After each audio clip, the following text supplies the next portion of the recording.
Magandang umaga po sa ating lahat. Welcome po sa ating daily dosage. Sa Matthew chapter 6 verse 33, ganitong isinasaad.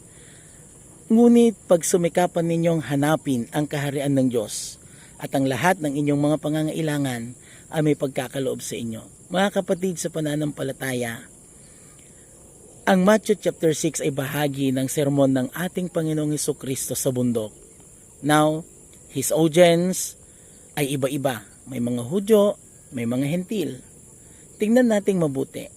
Ano nga ba ang ibig sabihin ng tekstong ito para sa atin? Ano nga ba ang kaharian ng Diyos? Sa iba, ang kaharian ng Diyos ay ang pagsisimba, pag-attend sa Bible study, pag-attend sa prayer meeting. Para sa kanila, ito ay paghahanap sa kaharian ng Diyos. Ngunit ano ang ibig sabihin ng ating Panginoong Hesukristo when He said to this text, pag sumikapan ninyong hanapin ang kaharian ng Diyos?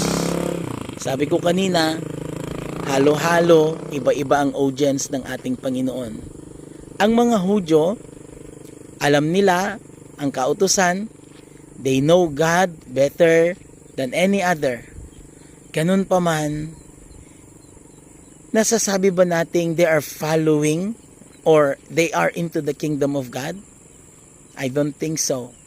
Kasi sinusunod nilang kautusan, ngunit nakakalimutan nilang magmahal sa kanilang kapwa. The Gentile, on the other hand, are those people who are always busy every day. May kanya-kanya silang mga pinagkakabalahan. Nagtatrabaho, nagnenegosyo, naghahanap buhay.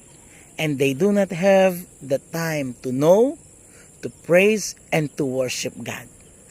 That is why Jesus Christ taught them, but seek first the kingdom of God and everything will be added unto you. Merong mas mahalagang bagay sa mundong ito. At ang mas mahalagang bagay ay ang paghanap natin sa kaharian ng Diyos. Now the question is, ano nga ba ang kaharian ng Diyos?